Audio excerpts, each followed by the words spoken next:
သာဝတိမြို့ကဘုန်းကြီးတို့ထင်းကုတ်သမားရဲ့သားကလေးကိုအကြောင်းပြုပြီးတော့မြတ်စွာဘုရားဟောကြားပါတယ်ထင်းကုတ်သမားရဲ့သားလေးအဖေကမောင်လှအမေကမချောအဖေကဘယ်သူတဲ့အမေကသားလေးကြတော့နှစ်ယောက်စလုံးပါအောင်မှဲ့တယ်မောင်လှချောတဲ့ကလေးလေးပြေးသားလေးနာမည်ဘယ်သူတဲ့တော့မောင်လှချောမောင်လှချောအဖေကဘယ်သူပါလဲမောင်လှအမေကသားလေးကြတော့မိဘနှစ်ပါးနာမည်လေးတွေကောင်းတော့မိဘနှစ်ပါးပါအောင်မှဲ့လိုက်တော့လေကလေးကလှလဲလှချောလဲချောမောင်လှချောလေးဖြစ်လာမိဘနှစ်ပါးနာမည်ပါအောင်မှဲ့တယ်ဆိုတာအဖေမေနာမည်ကောင်းမှာဟောလေမရကြတော့အဖေကကိုဝက်အမေကမတ်ခွေးသားလေးမှဲ့ရင်ဝက်ခွေးဟာမကြဘူး။နောက်မိဘနှစ်ပါးနာမည်ကောင်းမှာအခုကြည့်မောင်လှချောလေးအဖေလုပ်တဲ့လူကသားကလေးကိုတင်ပေးထားတယ်။ဒါရဲ့လူကလေးလှချောလို့ဆိုတော့စကဗီနာကြမက6နှစ်သားလေးရောက်လာတော့ခလေးကိုငငယ်လေးတွေကတင်လာခဲ့ငါသားဆူစမ်းကွနမောဖေကဆူပေးလိုက်ကလေးကနမောလိုက်ဗုဒ္ဓသာဗုဒ္ဓသာကလေးလေးကလိုက်ငါသားနှစ်ခုပေါင်းဆိုနော်နမောဗုဒ္ဓသာနမောဗုဒ္ဓသာနမောဗုဒ္ဓသာနမောဗုဒ္ဓသာရပြီဖေဆိုစမ်းသားနမောဗုဒ္ဓသာနမောဗုဒ္ဓသာနမောဗုဒ္ဓသာနမောဗုဒ္ဓသာနမောဗုဒ္ဓသာရပြီဗျအေးလူလေးဒီအဓိပ္ပာယ်ဖေပြောမယ်နော်ဗုဒ္ဓသာမြတ်စွာဘုရားအာနမောရှိခိုးပါဤငါသားဆိုတာကလေဗုဒ္ဓနုတ္တိကမ္မထံလို့ခေါ်တယ်သားရဲ့ဗုဒ္ဓသာမြတ်စွာဘုရားအာနမောရှိခိုးပါဤငါသားနမောဗုဒ္ဓတလို့ဆိုတာလေးကဘာကိုပြောတာလဲငါသားသိပလားဟဲ့သိပါတယ်ခင်ဗျာဘုရားကိုရှိခိုးပါဤဘုရားကိုရှိခိုးပါဤအေးလူလေးရရဲ့လေဒါမင်းနှုတ်ထဲကဘယ်တော့မှထွက်မသွားစီနဲ့နော်ဟုတ်ကဲ့ကလေးလေးအကျင့်ရနမောဗုဒ္ဓသာနမောဗုဒ္ဓသာနမောဗုဒ္ဓသာဗုဒ္ဓသာမြတ်စွာဘုရားအာနမောရှိခိုးပါဤထမင်းစားတော့လဲဗုဒ္ဓသာရေတောက်တော့လဲနမောဗုဒ္ဓသာမိဘခိုင်းတဲ့အလုံးမှန်သမျှခရီးသွားတော့လဲနမောဗုဒ္ဓသာကလေးချင်းဂုံချင်းထိုးပြီးတော့ကစားကြပြန်တော့လဲနမောဗုဒ္ဓသာအကျင့်လေးရခင်ဗျားတို့သားလေးသမီးလေးတွေအကျင့်လုပ်ပေးပါဒါလောက်ကြံပြီးတော့ထွင်ဟောတဲ့ဇတ်ထုတ်လည်းမဟုတ်ဘူးတရားနာပိဋကဓမ္မပဒထဲမှာဘုရားဟောထားတဲ့အတိုင်းကြံကံလာတဲ့ဇတ်ထုတ်လေးလည်းဖြစ်ပါတယ်ဗုဒ္ဓသာမြတ်စွာဘုရားအာနမောရှိခိုးပါဤလို့ဒါလေးပါဠိနဲ့ကလေးချင်းဂုံချင်းထိုးကစားကြတော့သူကမိစ္ဆာဒိဋ္ဌိသားနဲ့ဂုံချင်းထိုးမိစ္ဆာဒိဋ္ဌိသားနဲ့ဂုံချင်းထိုးကစားတော့ဂုံချင်းထိုးရင်နမောဗုဒ္ဓသာနမောဗုဒ္ဓသာနမောဗုဒ္ဓသာဒါလေးဆိုပြီးဂုံချင်းထိုးတော့နိုင်တကူပြိဿကြီးဘုကမိစ္ဆာဒိဋ္ဌိသားကိုမိစ္ဆာဒိဋ္ဌိသားကလည်းနမောအရဟံဒါနံနမောအရဟံဒါနံနမောအရဟံဒါနံနမောအရဟံဒါနံသူကယဟန္တာတွေကိုရှိခိုးတယ်သူကယဟန္တာလို့ပဲသူ့ရဲ့ဒိဋ္ဌိတွေကိုသူတို့ကယဟန္တာလို့ဘယ်လိုပဲရှိခိုးပေမဲ့လို့နမောဗုဒ္ဓသာခေါ်တဲ့မောင်လှချောလေးကနိုင်ခဲ့သည်ဒေသကြီးဘယ်သူကနိုင်တော့အဲ့ဒီလိုနမောဗုဒ္ဓသာနဲ့ရှိခိုးပြီးတော့ဂုံရင်းထိုးတာကအစအနိုင်ယူလာခဲ့ကလေးဟောတနေ့တ၌ကြတော့အဖေလို့သူနဲ့တော်ရင်ထင်းခုတ်သွားရင်ကလေးကပါသွားအဖေကထင်းခုတ်သမားကိုလှဲကြီးနဲ့ပါသွားလှဲနဲ့ပါသွားပြီးတော်ရင်ရောက်တဲ့အခါကျတော့ထင်းနေလဲလှဲပေါ်တင်ပြီးထင်းနေလှဲပေါ်တင်ပြီးလို့ဒါရဲ့ပြန်ရလို့ဆိုပြီးတော့ မြို့ပေါက်နဲ့မလှမ်းမကန်ကျွတ်တို့သုတ်တန်တစသင်္ချိုင်းဝရောက်သွားတယ်ရောက်သွားအဲ့ဒီနေရာမှာနွားနာပါလာတဲ့ထမင်းလေးတွေစားလို့နွားကိုတရားနာပြိဿခိတ္တနာပါစီတော့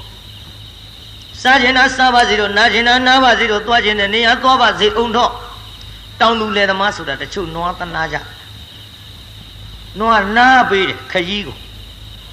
တချို့တော့မနာပါဘူးမင်းငါနွားလည်းရှင်းရမင်းကွာ9မိုင်ခကြီးတော့တကြိုးနဲ့ချတယ်ဇုံမလုပ်ပါနဲ့9မိုင်ခကြီးကိုယ်တိုင်တကြိုးတည်းပြေးကြည့်စမ်းဟာထိုးတောင်လဲရဲ့မလုံးပါနဲ့နွားတွေကိုလည်းတနာပါတောင်သူလည်းသမားတွေဒီထဲပါခြင်းပါမှာပါပြိဿကစုံနေတော်ရောမြို့ပါလမ်းသွားရင်လှဲနဲ့လှဲပေါ်ကလိုက်သွားတဲ့တောင်သူလည်းသမားတွေကျင်ကြီးကျင်ငယ်စွန့်တဲ့နွားတွေကိုလည်းရက်ပြီးတော့တဲစီခြင်းသည်နွားလှုပ်ကြွေးနေတာကိုမှန်ရလားပြိဿကြီးကျုပ်တော့လှဲပေါ်စီးသွားတကားတွေများတချို့ဇွေးရိုက်မောဟာတကားရက်ဆန်းရက်ဆန်းအရက်ခိုင်းကျင်ငယ်စွန့်နေတာပြီးအောင်စွန့်ပါစေကျင်ကြီးစွန့်နေတာပြီးအောင်စွန့်ပါစေလေလူလည်းမပြောတတ်လို့ခဏလေးခမရကျွန်တော်ရပ်ပေးပါဦးခမရဒီလိုလည်းမဆိုတတ်ဘူးကွရပ်ပေးပါခမရတို့ကျွတ်တို့လူတွေကြတော့တရားနာပရိသတ်ကြီးကြည့်လေကျင်ကြီးကျင်ငယ်စွန့်တာအိမ်သာလေးနဲ့မှအိမ်သာမရှိတဲ့တောရွာဒေသတွေတောင်မှခြုံကလေးကွယ်ပြီးတော့မှဒီလိုသွားကြလာကြရပါသည်နွားတွေကိုလှဲနဲ့စီးရင်ကျင်ကြီးကျင်ငယ်စွန့်တာကလေးရက်ပေးဖို့အချိန်ကလေးလောက်တော့နွားတွေအတွက်တနာကြစေခြင်းသည်ကောင်းမှုလားပြိဿကြီးနွားတွေလှုပ်ကြွေးနေတာကိုတချို့ဇွတ်ရိုက်မောင်းတတ်လွန်းလို့ရေခွက်ကလေးတွေ့လို့ရေတောက်လိုက်တော့ငါတိရဇွတ်ရိုက်လှုပ်ပါနဲ့ကိုရေတောက်ချင်တော့သူများရှိမရှက်မကြောက်တောင်တောက်ရနွားကကြုတ်ရေတောက်ချင်လို့ပါခင်ဗျာပြောတတ်ဘူးလူတိုင်းမှာတောက်ရတယ်ရေကလေးတွေ့တော့မောထားလို့တောက်ချင်ရှာတယ်ရေကလေးတောက်ချင်တာကအစတိုက်ပါကြည်တရားနာပြည်သားကြီးဟိုမှာတောင်းသူလေလမသဘာဝသူ့ခမည်းကတော့ထင်းခုတ်ပြီးတော့စားတဲ့အချိန်ဟာကြည်နွားနာတနာလို့လှုပ်လိုက်တချို့လေသမားတွေကြတော့တချို့လဲဘော်ကမနာနိုင်တောင်မှတရားနာပြည်သားကြီးဖြုတ်ပြီးတော့တဘိုးတုံးတွေကနွားကိုဖြုတ်ပြီးတော့မနာတောင်မှလဲဥတော်ကလေးထောက်ပေးလဲထဲမှာတက်ရဲ့လဲဥတော်ကလေးထောက်ပေးလိုက်တော့ဟိုနွားပခုံးမော်ကတဘိုးတုံးနဲ့ဟိုပခုံးနဲ့လွတ်သွားတာပေါ့ပူးနေတာလေးအေးသွားတယ်တချို့အဲ့ဒီနေရာလေးများမှုတ်ပေးတယ်နွားတနာလွန်းလို့တချို့ကျင်နာတဲ့တောင်သူလေသမားတွေလည်းကြုတ်တွေ့ရပါတယ်အခုကြည့်တရားနာပြိဿနွားကိုနားလိုက်စားကျင်နာလေးစားပါစေတော့သွားကျင်တဲ့နေရာသွားပါစေတော့နားပါစေတော့လို့အဲ့ဒါလို့လွတ်လိုက်တော့ဘာမှမသိတဲ့တရိษံဆိုတော့အိမ်ခင်းတာပေါ့အိမ်ပြန်သွားအဲ့တော့မြို့ထဲဝင်သွားဟာလူကလေးလှချောဗျာနွားလက်ကောင်မြို့ထဲဝင်သွားပြီသားရဲ့နေကလည်းဝင်လှူနီးပြီသားရဲ့အဲ့ဒီလဲပေါ်မှာမင်းနေရခဲ့အောင်ဖေဟိုကျွန်တော်လဲပေါ်မနေရခဲ့ခြင်းဘူးဗျဟိုငါတော့မနေရလို့မဖြစ်ဘူးလေဒါဖြင့်ငါတော့ဟောဒီလဲအောင်ဆင်းနေပါလားဟုတ်ကဲ့ဆိုကလေးလေးအပေါ်ကနေချပြီးလဲအောင်ကလေးလေးထားပစ်ခဲ့နွားရဲ့မြို့ထဲဝင်သွားနွားကအိမ်ထီအောင်ပြန်တော့အိမ်ထီအောင်လိုက်အဲ့ကြတော့နွားနှကောင်ဆွဲပြီးတော့မြို့ထဲကထွန်မဲ့လူအကြံသူမရောက်ခင်မြို့တကားပေါက်ပိတ်ထားပြန်တဲ့ပိဿာကလေးလေးတွန်းတယ်တယောက်သေးအဖေမလားတော့မျော်ရင်းနဲ့ပဲတရားနာပိဿကလေးလှဲအောင်အိပ်ပျော်သွားအိပ်ပျော်နေတော့လာပြီပိဿဘလူးနှကောင်အစွဲကြီးတွေငါပြောဘူးပမာဏကြောက်စရာကြီးပေါ့မြင်အောင်သာဖမ်းကြည့်ပြုံးလည်းမလှမဲ့လည်းမလှရီလည်းမလှဘယ်လုံးမှကြည့်မလှတဲ့ဘလူးတွေလာပြီပြုတ်မိစ္ဆာဒိဋ္ဌိဘလူးနဲ့တမာဒိဋ္ဌိဘလူးအဲ့ဒီ မိစ္ဆာဒိဋ္ဌိဘလူနဲ့တမာဒိဋ္ဌိဘလူလာရတဲ့အချိန်ခါမှာလှဲအောက်ကကလေးကိုမြင်လိုက်မိစ္ဆာဒိဋ္ဌိဘလူကတရားနာပြီးသားပယီကြခံကြအယိုးနုနုလေးဝါလိုက်ရရင်တော့တဖုံးမြုပ်သွားစားမယ်တင်းကိုတမာဒိဋ္ဌိဘလူကပြောတယ်မင်းဘာပြောလိုက်တာမြင်ရလားဟိုမှာအယိုးနုနုမဝါရတာကြာလှလဲအောက်ကကလေးကိုငါစားလိုက်မကွာတဖုံးမြုပ်အောင်မလုတ်ပါနဲ့ကွယ်ဖယားသားတော်လေးမလုတ်နဲ့ဟဲ့ဖယားသားတော်လေးမလုတ်ပါနဲ့အိုးဖယားသားမကလို့ဘာသာဖြစ်နေစားမယ်ဆိုစားငါသေကြလားမစားပဲမနေနိုင်ဘူးမိစ္ဆာဒိဋ္ဌိဘလူရဲ့မင်းမလုတ်လေးနဲ့မင်းဒုက္ခဖြစ်လိမ့်မယ်နော်ဩဒုက္ခနောက်မှဖြစ်မှာစားတာအရင်ဝါဖို့အရေးကြီးပိဋကဒုက္ခဖြစ်မှာကနောက်တဲ့စားတာကအရင်နဲ့ဝါဖို့အရေးကြီးတယ်တဲ့မမြင်ဘူးအန္တရာယ်ကိုမင်းမလုံးနဲ့ပြောရသားနဲ့ကွာစားမကွာဘာဖြစ်တော့ဟဲ့ငါပြောတဲ့စကားနားမထောင်ရင်မင်းကန်နဲ့မင်းကွာကလေးစားမလို့ခြီတော်နှစ်ချောင်းလင်းနဲ့ကင်ပြီးတအားဆွဲလိုက်မလေးနမောဗုဒ္ဓတာလို့ကလေးလေးကရောင်ပြီးអော်လိုက်ဘုရားသာမြတ်စွာဘုရားအနမောရှိခိုးပါ၏နမောဗုဒ္ဓတာနမောဗုဒ္ဓတာနမောဗုဒ္ဓတာလို့ဆိုပြီးတော့ရောင်អော်လိုက်တော့လေဘာပြောကောင်းမလဲပြည်သားမိစ္ဆာဒိဋ္ဌိဘလူရဲ့ရင်ဝမှာလေရှာမီကြီးကဝင်တိုးလာတယ်လို့တခါတည်းပူရင်းလာဟာမလေးဟာမလေးပူလိုက်လေချင်းတမားရှိဘလူရဲ့ငါကဲပါအောင်ငါကဲပါအောင်ဝင်းနေပြီတွေလောင်းကုန်ပြီတောက်ကုန်ပြီပူလှကြီးရဲ့ဗုဒ္ဓဂုံရောင်နော်ပြိဿဘသူဂုံရောင်နော်ဘလူကြီးစားဖြစ်ခဲ့စားဖြစ်ခဲ့စားဖြစ်ခဲ့အခုခင်ဗျားတို့အတန်နဲ့ကြိုက်အောင်လေဟုတ်တချို့ကြတော့ခေါ်လို့တခွန်းနဲ့မကြားရင်ပိုးခေါ်ဟေးတငယ်ချင်းရဘူးတိုးလို့ဟေးတငယ်ချင်းမကြားတော့ပိုးអော်ကျုပ်ကြတော့ပိုးអော်လို့မဖြစ်ဘူးခင်ဗျားတို့အတန်နဲ့ကြိုက်သွားစားလို့ဖြစ်ခဲ့လားခင်ဗျားတို့ကရေကောက်ဒါကြောင့်ကျုပ်ကလည်းရှော့ပြီစားလို့ဖြစ်ခဲ့ဖြစ်ပါဦးကြိုက်ခါတာဗောကျုပ်တန်နဲ့ခင်ဗျားတို့နဲ့ရောင်းလူပဲသူအတန်တူကိုခင်ဗျားတို့ကတခွန်းပြောလည်းတက်မလာဘူးနှစ်ခွန်းပြောလည်းတက်မလာဘူးနှာကြိုး၃ယောက်လို့ထူကိုမထူဘူးအင်းကလည်းပဲရောက်နဲ့နှာကြိုးကနှာတန်နဲ့ပန်းညုံနဲ့ပန်းညုံလို့ဆိုတယ်ပွဲဝဲမဲ့နှာကြိုးကလှမ်းခေါ်လိုက်တယ်ပန်းညုံနဲ့နှာအောင်လို့အင်းကြီးတို့ငါမပြောင်းနဲ့ကြောင်တော်မငါကားရင်လို့ခေါ်လာလို့ဆိုတယ်အာပြောကောင်းတယ်နှာကြိုးနှစ်ယောက်ထားလိုက်ကြအဲ့ဒီတတ်မှုကတကြီးအိမ်ရောက်အထူးတကြီးကလည်းနှာပဲတကြီးကလှမ်းမေးလိုက်ဟာမနှုံးနာညနာနှုံးလို့ဆိုတယ်ဟင်းကိုကျိုးနဲ့ရောအမှုစစ်ကြီးလိုက်တော့ဟင်းနင်တို့အမှုစစ်နာရောအမှုအားလုံးညာရဟာလို့ကုန်ပြန်လွှတ်ရထူးမှမထူးတော့ပဲခင်ဗျားတို့လည်းနှာကြိုး၃ယောက်လို့တခွန်းခေါ်လဲဒီတိုင်းနှစ်ခွန်းမေးလဲဒီတိုင်းဖြစ်နေရောပိဋကနှာကြိုး၃ယောက်ထားပါတော့နှစ်ထိုင်း၃ယောက်လို့တော့မဖြစ်စီနဲ့နှစ်ထိုင်းပဲ2ယောက်တော့ဟဲ့လက်ချိုးပြီးလိုက်ဆိုတာနောက်ကပိဋကကြီးအားလုံးစိတ်ကြောင်းနဲ့နှစ်ထိုင်းထန်တက်တဲ့နှစ်ထိုင်းတကြီးနှစ်ထိုင်းတို့တို့လေးပြောတဲ့လူနှစ်ထိုင်းဟာဒါမှမိတော့မှာပဲဘယ်နဲ့ငိမ်ခုတ်လေးမှမသိဘူးရောနော်နှစ်ထိုင်း၃ယောက်စိတ်ကြောင်းနဲ့နှစ်ထိုင်းထန်တက်တဲ့နှစ်ထိုင်းတကြီးနှစ်ထိုင်းဗါတယ်တော့ရိတ်သားကြီး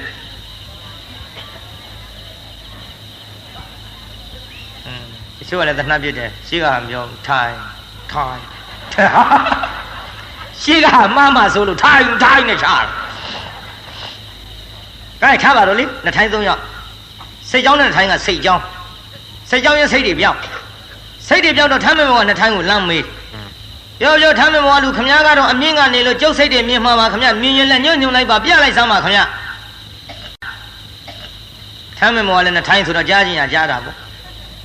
စိတ်မေးတယ်မထင်ဘူးသူထမ်းမင်နေမေးတာမှတ်အာမဟောဒီညွန့်ညွန့်မဲမဲထမ်းဒါကျိုးရောက်ခမထမ်းကျုပ်ထမ်းကြီးပဲတဲ့သူကပြောလိုက်လက်ညှိုးထိုးပြီးထမ်းမင်နေပြလိုက်တော့အောက်ကစိတ်ကြောင်းနဲ့ထိုင်းကလည်းနဲ့ထိုင်းဆိုတော့သူကြားချင်းရကြားအော်ငါစိတ်တွေဟိုမှာရှိတယ်လို့လက်ညှိုးညွန့်လိုက်တာပဲဆိုပြီးရှောက်ကြည့်ကြည့်တော့ကံအားလျော်စွာစိတ်တွေကတွေးအော်အတော်ကျေးဇူးကြီးတယ်ထမ်းမင်မောကလို့သူပြလို့ငါစိတ်တွေတွေး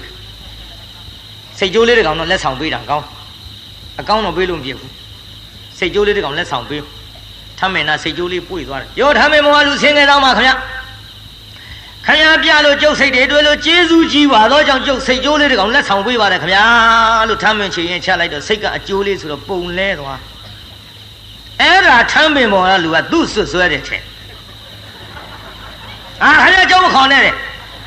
ခင်ဗျာစိတ်ကျုပ်ခွင်းမကဘူးကျုပ်ခွင်းထမ်းမင်ချင်ရင်အဲ့နာနဲ့ထိုင်းနေဆိုတော့ကြားချင်းရကြား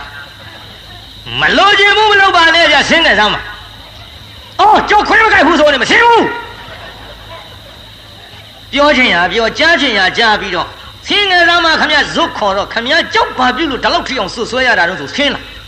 တယောက်နဲ့တယောက်စကားများမကြားဘူးမကြားဘဲနဲ့တကြီးအိမ်ရောက်သွားတယ်အဲ့ဒီအမှုတကြီးကလည်းနဲ့ထိုင်းကိုတကြီးကလည်းနဲ့ထိုင်းတရားနာပြေးတာမိမနဲ့ကွာထားတာလည်းသိမကြသေးဘူးသိမကြသေးတော့တကြီးအိမ်ရောက်တော့တကြီးမရဲ့ပြောသားမအောင်ကျေးဇူးကြီးလုံးလို့စိတ်ကြိုးလေးတစ်စောင်တကောင်ကိုလက်ဆောင်ပေးတာအာနာလို့ထင်ပါရဲ့မယူခြင်းမူကြီးနေတဲ့ယူအောင်ပြောပေးသားမှာခင်ဗျဟုတ်ကလည်းအာဘာဆိုင်တော့ကြောက်ခွေးမကြိုက်ဘူးသူစိတ်ပဲအကျိုးတော်မှမသိဘူးပြောကြတာကိုပြောတာတော့အော်ကြီးဟစ်ကျယ်ပြောတာပဲသို့တော်လည်းမိမနဲ့ကွာထားတာသိမကြသေးတဲ့တကြီးကတိုးတိုးတိုးတိုးပြောတယ်ထင်ပြီးတော့ဟေးမင်းတို့ငါ့အိမ်ရှိလာပြီးတိုးတိုးတိုးတိုးနဲ့မင်းတို့ပဲလို့နားချချဒီမိမငါတစ်သက်လုံးပြန်ပေါင်းဘူးကွာအကုန်ကိုလိုကားလာကြီးဒါကြောင့်ခမည်းတော်အတန်လည်းပဲကျုပ်ကနှာကျိုး3ယောက်သတိရနဲ့ထိုင်း3ယောက်သတိရနဲ့ဒီတစ်ခါတော့နည်းနည်းလေးထွက်လာကောင်းပါရဲ့နှာလဲကျိုးခြင်းမထင်ပါဘူးပြေးတာနှာကျိုးခြင်းလားမကျိုးခြင်းအတန်ထွက်နားကောထိုင်းရင်သလားမထိုင်းရင်အတန်ထွက်နည်းနည်းမြောက်ပင့်ပေးရတာဟိုဟာတွေမဖြစ်အောင်လို့အကျိုးတွေအထိုင်းတွေမဖြစ်အောင်ကဲကြည့်တရားတော်ပြေးသားရေဘလူးစားလို့ရရလားပြေးသားမဲနလန်တော့ထားလာလိုက်လာနော်နားမထိုင်းကျင်မဲ့ကိုနားလည်းမကျိုးကျင်မဲ့ကိုကြည့်တရားတော်ပြေးသားရေအမလေးငါဝင်းနဲ့မီးဝင်ပြီးတော့ဆွဲသလိုပူလိုက်လေချင်းတကယ်ကြီးတမဒိဋ္ဌိငါကဲပါအောင်ကွယ်လို့ဆိုတော့မင်းငါစကားမှနားမထောင်မဲနဲ့ဖယားသားကိုမင်းစော်ကားတာကလေးကဗုဒ္ဓနုတ်တိအလုတ်လုတ်ပြီးတော့ဗုဒ္ဓသာမြတ်စွာဘုရားအနမောရှိခိုးပါ၏ဖယားအမြဲတမ်းရှိခိုးတဲ့ကလေးစော်ကားမင်းမှားလိုက်မယ်ပြောရင်သားနဲ့မင်းမရပဲကိုကွာဟေးဒီတိုင်းတော့မင်းဒီအပြစ်ပြောက်မှာမဟုတ်ဘူးမင်းဒဏ်ခတ်ရမင်းထံပေးရပေးပါကွာမင်းပေးတဲ့တန်ငါခံမမယ်ဝင်နေကအပူမပြောက်သေးဘူးကွာမင်းထံပေးမှာတခြားမဟုတ်ရွှေနန်းတော်ကြီးကိုဝင်ဖေဘီသာရမင်းရဲ့ရွှေနန်းတော်ကြီးကိုဝင်လို့မင်းလေဟိုရွှေနန်းတော်ကြီးရောက်အောင်သွားပြီးတော့အဲ့ဒါဗိမိတာရမင်းရဲ့ပွဲတော်စာနဲ့ရွှေခွက်ကိုယူပြီးတော့မင်းကလေးကိုကျွေးရမယ်ပိသဘလူးမှောင်ခိုအလုတ်လောက်ရတော့ဘလူးဒုက္ခများပြီအလင်းရောင်နဲ့သူဝင်လို့မဖြစ်ဘူးမှောင်နဲ့ဝင်လို့သူမှောင်ခိုအလုတ်ပြောတာဒီပြင်ယူရချက်ကျုပ်ဘာမှမပါဘူးကြည့်မှောင်နဲ့ဝင်နဲ့မှောင်ခိုလို့သူလောက်ရတော့သွားပြီတရားနာပိသရာဇဂျိုမျိုးတွင်ဘလူးဆိုင်လေးပါလေးတီးခြင်းအိမ်ကြောင့်မှတီးသွားပြီတရားနာပိသတခိုးချီတော့နဲ့ဘလူးတိတ်တိတ်ကလေးသွားဗိမိတာရမင်းရဲ့ပွဲတော်စာနဲ့ရွှေကွက်ကြီးယူလာပြီးတော့ဟေးရလာပြီကွာရလာကျွေးရမယ်ဗောကွကလေးသူ့ဖေကမြို့ထဲကပြန်မထွက်နိုင်လို့မြို့တကပိတ်ထားလို့ကလေးညနေစာမစားရဘူးဒါကြောင့်မင်းကိုခိုင်းရတာဒါမှမင်းဒီပြစ်တွေပြောင်းမှာလာတို့ကျွေးကြစို့ဘလူးရောင်နဲ့ကျွေးလို့တော့မဖြစ်ဘူးဘလူးရောင်နဲ့ကျွေးလို့မဖြစ်ဘူးဘလူးအသွင်ကိုတို့မမြင်စေနဲ့တို့ဘလူးအသွင်ဖြောင်းလာကျွေးကြစို့ကလေးကိုတရားနာပြတာထမင်းကိုရွှေကွက်ထဲကပွဲတော်စာတွေကျွေးလိုက်တော့ကလေးလေးကလေ ဖေနဲ့မေကသူ့ထမဲလာကျွေးတယ်လို့ထင်တယ်ဖေနဲ့မေထင်လို့သာပေါ်ပြေးသားဘလူးပုံများမြင်လိုက်လို့ကတော့ဘာပြောကောင်းမလဲကလေးအဲ့ဒီနေရာထောက်သေးမှာပြေးမှာပြေးသားအဖေနဲ့မေကထမဲတိုင်ကျွေးတယ်လို့ထင်တယ်ကလေးထမင်းစားနေတာကိုမိဘနှစ်ပါးကထိုင်ကျွေးတယ်လို့သူထင်သည်နောက်ကလေးထမင်းစားပြီးတဲ့နောက်ရွှေခွက်မှတစိခတ်တော့သည်တမဒိဋ္ဌိဘလူကဤရွှေခွက်သည်ကလေးခိုးသည်မဟုတ်ဤရွှေခွက်သည်ဒီကလေးခိုးသည်မဟုတ်ပါများများလည်းမရဘူးဒီရွှေခွက်သည်ဒီကလေးခိုးသည်မဟုတ်ပါပါတယ်တို့ပြိဿ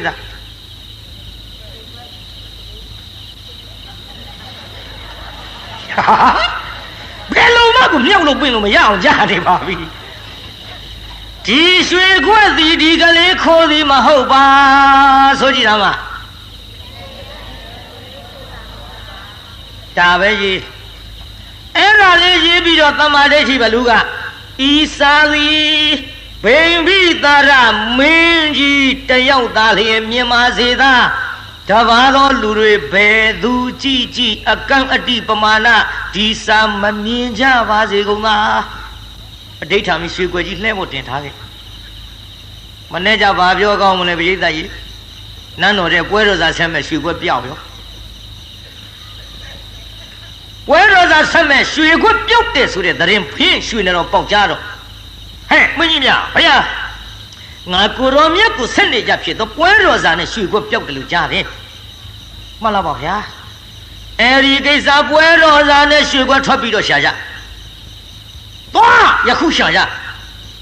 ယခုရှာကြဆိုတော့တရားနာပြည်တဲ့နန်းတော်ကြီးပိတ်ပြီးတော့အပြင်မဲ့မထွက်ခင်ဆိုလို့ရှိရင်နန်းတော်ထဲတင်တွေ့ရအောင်ဆိုပြီးတော့အတွင်းတစ်ခိုးလျှောက်ရှာကြပြည်တော့ဘာတစ်ခိုးလျှောက်ရှာဘယ်တွေ့လိမ့်နော်အတွင်းကခိုးတာမှမဟုတ်ပဲနောက်ရွှေနန်းတော်ထဲမှာတွေ့တော့ဟဲ့မြို့ပြင်ထွက်ရှာကြအပြင်ထွက်ရှာတော့ကိုတွေ့သလားပြည်သားဘယ်တွေ့လိမ့်နော်အပြင်လူကခိုးတာမှလည်းမဟုတ်ပဲနဲ့ဘလူးခိုးတာကိုဘလူးခိုးတာကိုပရိသတ်ရဲ့အဲ့လိုဘလူးခိုးတာဖြစ်နေတော့မြို့ပြင်လျှောက်ပြီးတော့လဲရှာတော့မတွေ့နောက်တုတ်တန်တစသင်းချိုင်းဝရောက်သွားတော့ဘရင်ရွှေခွက်ကလည်းကြံကြံဖန်ဖန်သင်းချိုင်းကိုရောက်သွားတာဘသူပို့တာတော့ပရိသတ်ဘလူးပို့တာလဲပေါ်ရွှေခွက်ကြီးတင်ထားဟောမင်းကြီးမြင်ရလားရောမြင်ရတော့ရွှေခွက်ဟုတ်ကဲ့လားဗျဘယ်နဲ့မဟုတ်မှာလို့မြင်လို့ဟုတ်မှာဘရင်ပွဲတော့တင်နေကြဖြစ်တဲ့ရွှေခွက်လာတွေ့ပြီပြောတ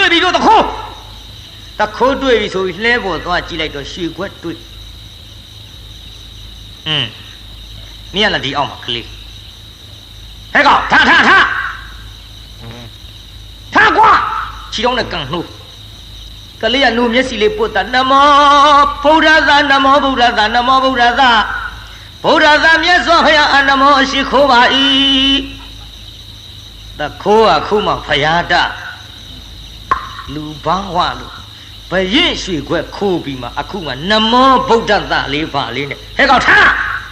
ဒီရွှေခွက်မင်းဘယ်ရဗျာအဲ့ဒါကျုပ်ဖေနဲ့မေကထမင်းကျွေးတာဘလူးလို့မှထင်မဲနဲ့သူ့ဖေနဲ့မေကကျွေးတယ်ထင်တာဘလူးထင်သေးမှာပေါ့အဲ့ဒီကလေးကျုပ်ဖေနဲ့မေကထမင်းကျွေးတာဗျဟေးအဖေနဲ့မေကထမင်းကျွေးတာတွေဘာတွေမလို့ချင်ဘူးမင်းလက်ထက်ကရွှေခွက်တွေ့တာလာဘရင်ထောင်လိုက်ခဲ့ကလေးဖမ်းသွားရောဗျာနေကြပါအောင်ကျုပ်အဖေနဲ့အမေကိုပြောမရစေအောင်ဟေးအဖေနဲ့မေတွေဘာတွေညာတွေမလို့ချင်ဘူးလာမေးဘရင်ထံကြောင့်မင်းဟောမရှင်းဒီပါအမမင်းရဲ့စဉ်းစားပေါင်းဖန်းဆိုတဲ့နေရာရမ်းဖန်းလို့မဖြစ်ဘူးနော်ရမ်းဖန်းလို့မဖြစ်ဘူးဗျဒီကလေးအဆောင်ကြက်များတဲ့ရွှေနန်းတော်ကြီးတွေမှာဝင်နိုင်မလားဗျမဝင်နိုင်သူ့ရွှေခွက်တွေ့နေပြီပဲဗျဆင်ကောင်ကြီးတွေ့မှာခမရဆင်ရှိရရှာခြင်းသေးလားကလေးမှုပြောနေကလေးလေးမလေးဗျသူ့ရှိရတွေ့တာသူ့ဖမ်းသွားရုံပေါ့ကလုံးပါလေခမရကြိုက်တဲ့သဘောအတိုင်းအမတ်တွေလည်းခက်တယ်တယောက်နဲ့တယောက်စောင်းကန်ပဲစောင်းကန်နဲ့ဟိုတယောက်ကခိုးတာကိုဖမ်းရင်းနဲ့ဒီတယောက်ကမဖမ်းနဲ့အိုးမဖမ်းလို့မဖြစ်ဘူးဗျကျွတ်တောင်းရှိကျွတ်ကဒီနေ့တရခံတွေ့မှာကျွတ်အလုတ်ကပြီးမှာလာဟဲ့ကလေးလာတော်တာလို့ စွတ်ခွန်သွားဘင်းထံရောက်မှန်လားပါဗျာရွှေခွက်တစ်ခိုးတွေးကြောင်းပါဗျာဟဲ့ဘယ်ဘက်ကခါစားမှန်လားပါဝဲဘက်ကခါစားကြောင်းပါဗျာကြည့်လိုက်တော့ဟေးဟဲ့မင်းကြီးမြဗျာဒါသခိုးလားမှန်လားပါဗျာတခိုးပါဗျာဟဲ့ကလေးလေးပါလားကွယ်မှန်လားပါကလေးသခိုးပါဗျာမဟုတ်သေးပါဘူးကွယ်တို့ငါရွှေနန်းတို့ကရွှေခွက်မှခိုးရဲ့လားကွယ်မှန်လားပါဘရင်ပွဲတော်တင်နေကြရွှေခွက်ကြီးပါဗျာဟုတ်မထင်ပါဘူးကွယ်တို့ကန်ရွှေခွက်ဆက်ဆန်းဟဲ့လက်တော်ဆိုပြီးတော့ရွှေခွက်ကိုကြည့်လိုက်ဒီရွှေခွက်ဒီကလေးခိုးသည်မဟုတ်ပါတွေ့ရောစားဟဲ့မင်းကြီးများဒီရွှေခွက်ဒီကလေးခိုးတာမဟုတ်ဘူးကွမှန်လားပါဘရင်ကိုတော်မြတ်ကြီးဗျာဒီကလေးထံကဒီရွှေခွက်တွေ့ကြောင်းပါဗျာဟဲ့ကလေးရွှေနန်းတော်ကြီးတဲ့ဝင်နိုင်မလားကွလူမစွန်းနှက်မှလို့စကားရှိပါဗျာဘယ်နှက်ကကောင်းဝင်ကနေရောက်အောင်ပို့ပြီးတော့ဘယ်လိုခိုးသွားတယ်မသိပါဗျာမင်းတို့ဟာဒီကလေးဝိုင်းပြီးအပြစ်တင်နေကြဒီကလေးခိုးတာမဟုတ်ဘူးကွဘရင်ကစာကိုတွေ့လို့ပြောနေဒီကလေးခိုးတာမဟုတ်ဘူးကွမှန်လားပါဗျာဘရင်ကိုတော်မြတ်ကြီးရွှေနန်းတော်တွင်မှနေတဲ့ကိစ္စဘုရားကျွန်တော်မျိုးကြီးများကိုယ်တိုင်သွားရှာတာလှဲပေါ်ကဒီကလေးနဲ့ရွှေခွက်ကိုတွေ့ရပါတော့ရောက်ဒီကလေးခိုးတာအတိအကျသိလို့တော်ဥတင်နေကြောင်းပါဗျာဒီကလေးခိုးတာမဟုတ်ဘူးဆိုရင်ဘရင်မင်းမြတ်ကြီးဘာလို့သက်သေရှိတယ်လဲဗျာအေးသက်သေရှိမရှိမင်းတို့သိရင်ရောက်ဒီမှာကြည့်ဟောဒီနားလေးမှာရေးထားတာကြည့်မြင်မှုဗျာဩဒီအမတ်တွေကန်းနေထင်ပါရဲ့ကွယ်တို့မြင်မလားကွယ်ဒီမှာရေးထားတာသူကြည့်တော့မြင်တယ်ကြည့်တော့မင်းတို့အမတ်တွေကြည့်မြင်မှုဗျာဟာဒီအမတ်တွေအကုန်ကန်းနေထင်ပါရဲ့လာတတ်တော့ရှိကြီးလာစမ်းမြင်လားဒီမှာရေးထားတာမြင်တယ်ဗျာမမြင်တော့ရွှေခွက်ကြီးဗျာဒီမရှိတရှိကြီးနဲ့ဟာဘယ်ရင်လဲထောမတွေပါတွေဖြစ်လာအရွှေခွက်တော့မြင်တာမို့စာရေးထားတာမမြင်ဘူးလားစားတော့မမြင်ပါဗျာငါကလေးကိုစစ်မင်းမယ်အမောင်တို့ဟဲ့ချစ်သားဗျာဒီရွှေခွက်မင်းခိုးသလားမခိုးပါဗျာမခိုးရင်မင်းထံဘယ်နဲ့ရောက်ကျုပ်အဖေနဲ့အမေကထမင်းလာကျွေးပြီးတော့ထားပစ်ခဲ့ကြတာပါခမညာဘယင်ကိုဖယားကျွန်တော်မျိုးတွေပါလေကလေးတင်တတ်ဘူးကျုပ်ပဲပြောတာပဲဒီတိုင်းပြောတာပဲစိတ်ဆိုးလို့ဘယင်ကသတ်ချင်လဲသတ်ပြောမှပြောတတ်ပဲဒီတိုင်းပြောမှာပဲကလေးကိုဟေးဘယင်ကွာဘေးကအမတ်တွေကဖယားကျွန်တော်မျိုးကြီးရဲ့မိဘနှစ်ပါးကျွေးသွားတာပါဖယားလို့ပြောကွာဗျာ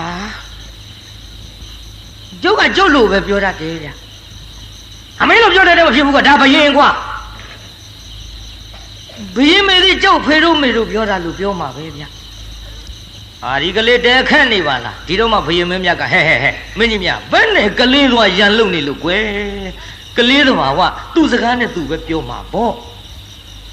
နားလေတဲ့အချိန်ကြတော့လေဒီကလေးမပြောနဲ့ဆိုလို့မရဘုရားကျွန်တော်မျိုးကြီးဒီပါဒီပြောတတ်လာမယ်ပေါ့ပြောမှမပြောတတ်သေးပဲနဲ့ဟဲ့ကလေးဘုရားမင်းဒီရွှေခွက်ကမင်းမိဘနှစ်ပါးကထမင်းကျွေးတာဟုတ်ကဲ့လားဟုတ်ပါတယ်မင်းမိဘနှစ်ပါးဖယ်မလို့အိမ်မဲ့ခင်ဗျအိမ်မဲ့ခင်ဗျတန်တော့ဒီကိစ္စငါရွှေနန်းတော်ကြီးတဲ့ကရွှေခွက်ကိုသူ့မိဘနှစ်ပါးကယူကျွေးနိုင်ရအောင်ကလဲဟဲ့တငယ်မင်းမိဘနှစ်ပါးဘာလုပ်ကြင်လုပ်စားထင်းခုတ်တယ်ခင်ဗျာထင်းခုတ်စားတယ်ဆင်းရဲသားတယောက်ရွှေနန်းတော်တဲ့ကရွှေခွက်ဟေးဘယ်လိုလေးမှမခိုးနိုင်ဘူးအကြောင်းထူးတယ်ရွှေခွက်ကြည့်လိုက်တော့လေဒီရွှေခွက်ဒီကလေးခိုးသည်မဟုတ်ပါအမကြီးတွေကြည့်ခိုင်းတော့လေအကုန်လုံးအကံပါမမြင်ရဘူး ငါမရင်တဆူသာမြင်းနေရတဲ့ဖြင့်ဒီကိစ္စသမ္မာသမ္ဗုဒ္ဓသုံးလောကထောထားတပ်ပြည့်ညမြတ်စွာဘုရားမှာဖြည့်ရှင်းနိုင်တော့မှာဖြစ်တယ်လို့ဒီလိုအကြံယူနေတုံးပြောမနဲ့ဆိုဟောမိဘနှစ်ပါးရောက်မှန်လားပါဗျာမှန်လားပါဗျာသူ့ရွှေခွက်ခိုးပေးတဲ့တခိုးလေးရဖေးမေးတခိုးကြီးတွေရောက်လာကြောင်းပါဗျာအော်မျက်နှာလိုအားရပါလားမင်းတို့ဟာရံအပြစ်တင်နေကြတာပဲဟဲ့ရှိတော့ရောက်ပလားမှန်လားပါရှိတော့ရောက်ကြောင်းပါဗျာဟဲ့ထင်းရောင်သမားလင်မလားသင်တို့တတွေသည်သင်သားကိုရွှေခွက်နဲ့ခိုးပြီးထမင်းခိုးကျွေးတယ်ဆိုဟုတ်သလားမဟုတ်ပါဗျာသားကလေးအမတ်တေဖမ်းသွားတယ်ဆိုလို့ရွှေနန်းတော်ကြီးကလိုက်လာရကြောင်းပါဗျာရွှေနန်းတော်ကြီးကလိုက်လာရကြောင်းပါဗျာဖယားကျွန်တော်မျိုးကြီးသည်မယားမပါပဲနဲ့ဟောဒီသားလေးနဲ့တော်တယ်ကိုလှမ်းနဲ့ထင်ခွေသွားခဲ့ပါဗျာမြို့အပြင်ဘက်သုတ်တန်တစတင်းချိုင်းကရောက်တော့ထမင်းစားရဲ့နွားကိုလွတ်လိုက်တော့ခါနွားတွေရွာထဲသို့ဝင်သွားကလေးကိုလှဲအောက်ပိတ်ထားပြီးတော့နွားပြန်ဆွဲပါဗျာနွားနဲ့ပြန်အထွက်မြို့တကားပိတ်ထားလို့မထွက်နိုင်တာနဲ့လေပါရနှစ်ယောက်သလုံးတို့သားလေးသေးသလားရှင်သားလေးမသိဆိုပြီးတော့တညလုံးပူဒီလိုပူနေရမှာ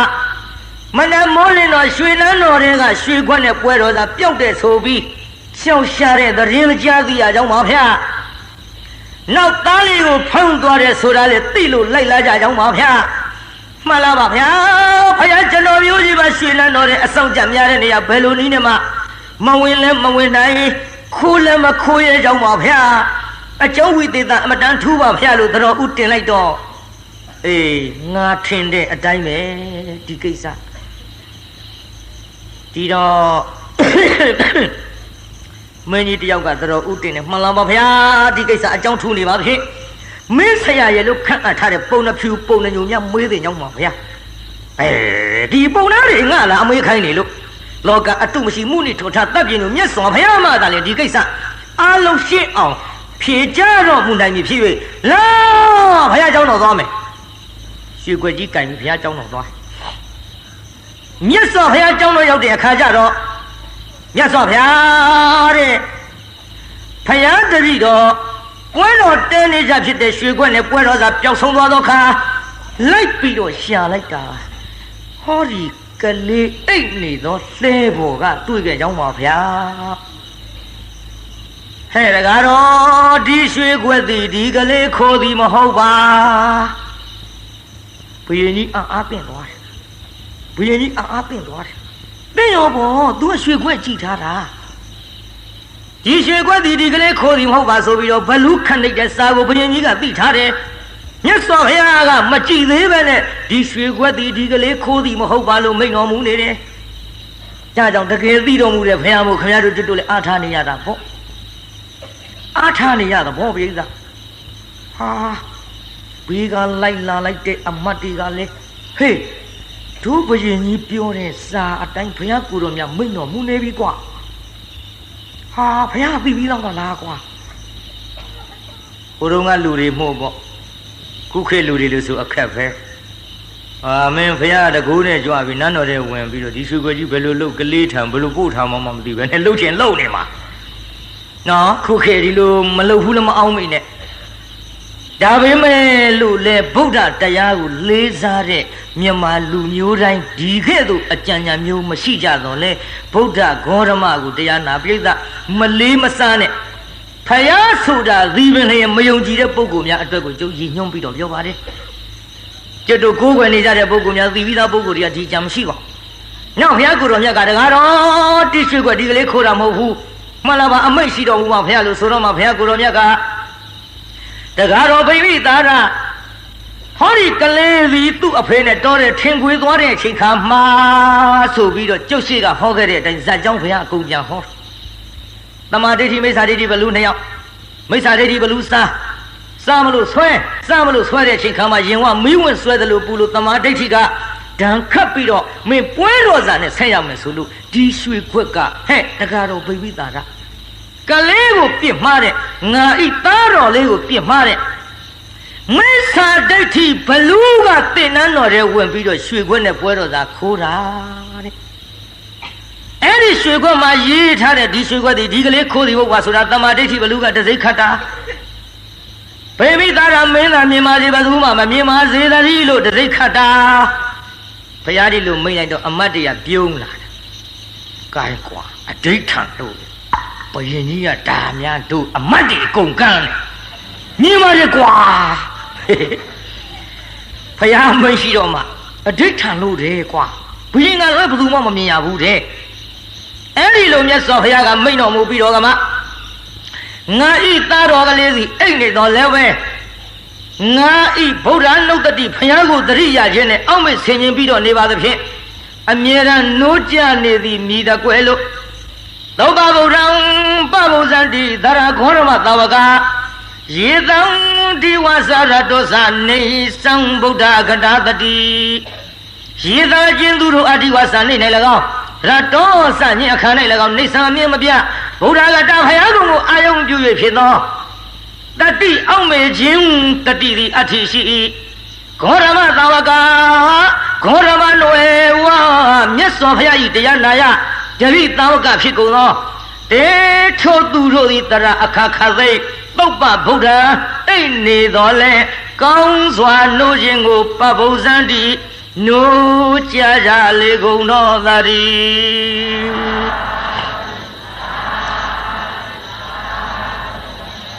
အဲ့ဒီဒေသနာတော်ကနာကြရသဖြင့်ကြည်တရားနာပိဋကရေအဲ့ဒီဒေသနာတော်နာကြရသဖြင့်မောင်လှချောလေးရဲ့အဖေမောင်လှရဲ့အမေမချောရဲ့သားလေးမောင်လှချောရဲ့သုံးယောက်စလုံးဟောတရားတော်အဆုံးမှာဒိဋ္ဌိနဲ့ဝိစီကိစ္စကွာလို့သောတာပန်ဖြစ်ကြပါတယ်ဗျာပိဋကကြီးဘာဖြစ်သွားတော့သောတာပန်ဖြစ်ပြီးတဲ့နောက်ထင်းခုတ်စားရတဲ့ဒုက္ခတွေနွမ်းလို့ပြန်ဖမ်းရတဲ့ဒုက္ခတွေသားနဲ့ခွဲရတဲ့ဒုက္ခတွေသားလေးကလည်းအဖေနဲ့ခွဲရတဲ့ဒုက္ခတွေဒါတွေကိုဆင်းရဲတဲ့တရားပဲလို့ဒုက္ခသစ္စာကိုအမှန်သိလို့ငါတို့ဒီလိုဆင်းရဲရခြင်းဒီဘသူကြောင့်လဲလို့ပရိယေသနာဝမ်းစာစားရည်ဝူရည်နေရည်ဒါတွေအတွက်တနေ့ကမှမအေးရပဲနဲ့လူချင်းလုံးလို့စားချင်တာတွေတောက်ချင်တာတွေဝှချင်တာတွေအိတ်ချင်တာတွေနေချင်တာတွေဒါတွေအလိုရှိပြီးတော့နေအပ်တဲ့သမှုရိယဆိုတဲ့လောဘအကြောင်းသစ္စာကြောင့်တို့ဒီဒုက္ခတွေဖြစ်သည်အဲ့ဒီဒုက္ခသစ္စာအကျိုးသစ္စာနဲ့သမှုရိယသစ္စာခေါ်တဲ့အကြောင်းသစ္စာကိုသမ္မာဒိဋ္ဌိအစမက္ကသစ္စာ